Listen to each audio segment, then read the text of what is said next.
तो हमारे YouTube channel happy Shahid family में आपका स्वागत है।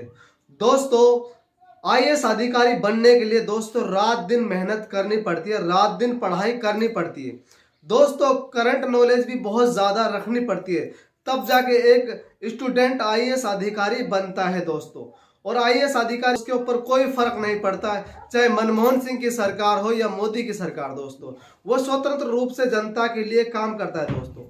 ऐसे ही दोस्तों एक आईएएस अधिकारी बीजेपी का बना प्रचारक, दोस्तों प्रचारक भी ऐसा बना कि उसके सामने बीजेपी का प्रवक्ता संबित पात्रा को भी शर्म आ जाएगी। इतना अच्छा बीजेपी का प्रचारक बना है संजय मिश्रा आईएएस अधिकारी।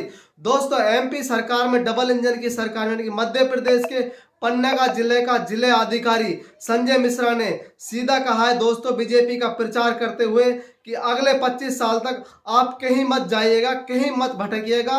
25 साल तक तो मोदी की सरकार ही रहेगी। दोस्तों इसका आप भाषण सुनिए। माननीय मोदी जी कहते हैं कि 75 साल हो गए देश को आजाद हुए, आजादी का अमृत काल चल रहा है और शताब्दी 25 साल बाद मनाई जाएगी। हमारे प्रधानमंत्री जी का सपना है कि जब शताब्दी मिले तब भी यही सरकार रहे। संजय मिश्रा यही नहीं रुके, संजय मिश्रा ने आगे कहा लोगों से कि भाई किसी के भटकाव में नहीं आइएगा, किसी के बहकाव में नहीं आइएगा। मोदी जी तो अगले 25 साल तक रहेंगे और वोट तो मोदी जी को ही देना है। पहले आपको अगले 25 साल तक इसी शिद्दत से, इसी मेहनत से आपको इस सरकार के साथ आपको बने रहना है। किसी के भटकाने, किसी के भरमाने में आने की बिल्कुल जरूरत नहीं है। सुन लिया आपने संजय मिश्रा को। ये संजय मिश्रा आईएएस अधिकारी हैं जो बीजेपी के प्रचारक खुल्लम खुल्ला बने हुए हैं।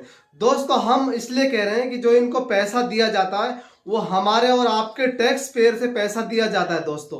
दोस्तों इनको इसलिए पैसा दिया जाता है, इनको तनख्वाह इसलिए दी जाती है कि आप स्वतंत्र रूप से जनता की सेवा करिए। बल्कि ये तो जनता की सेवा ना कर बीजेपी की सेवा कर रहा है। अगर इसको इतना ही दावा है, अगर इसको इतना ही मालूम है आईएएस अधिकारी को कि अगले 25 साल तक बीजेपी ही आएगी, तो फिर ये आईएएस अधिकारी बनकर क्या कर रहा है? ये इस्तीफा दे और चुनाव लड़े, यानी कि बीजेपी का प्रचारक बनने की बजाय तो बीजेपी से चुनाव लड़े और अपने जय जयकार खूब करवाएं। दोस्तों ये जनता के साथ तो धोखा क्यों कर रहे हैं? दोस्तों इनको हमारे और आपके पैसे से, टैक्स पेयर से पैसा दिया जाता है, न्यायपालिका हो या विधायिका पालिका। दोस्तों स्वतंत्र रूप से काम करती है। दोस्तों कोई फर्क नहीं पड़ता है। दोस्तों ये बीजेपी का प्रचारक खुल्लम खुल्ला बना घूम रहा है। दोस्तों अगर यही बयान कोई अदर स्टेट में अगर कोई अधिकारी दे देता तो उसके ऊपर अब तक तो आंच फूट जाती, यानी कि बीजेपी हल्ला पीट देती। दोस्तों हम और आप भली भांति जानते हैं कि इसके ऊपर अब कार्रवाई होना तो बहुत ही मुश्किल है, क्योंकि एमपी में बीजेपी की सरकार है। जबकि इसके ऊपर कार्रवाई होनी चाहिए। ये बीजेपी का प्रवक्ता है, ना कि जनता का सेवक। ये जनता की सेवा क्या करेगा जो बीजेपी की, यानी कि एक पार्टी की सेवा कर रहा है, एक पार्टी की जी हुजूरी कर रहा है, मोदी जी की जी हुजूरी कर रहा है। ये जनता की सेवा नहीं कर सकते। ये सिर्फ बीजेपी का प्रचारक है, बीजेपी का स्टारक है। इसको सजा जरूर मिलनी चाहिए, लेकिन हम उम्मीद करते हैं कि इसको सजा कब तक मिलेगी, कब तक इसको इस पद से हटाया जाएगा। हम जानते हैं कि बीजेपी की सरकार एमपी में इस वक्त है और इसको इस पद से हटाना बहुत ही मुश्किल काम है।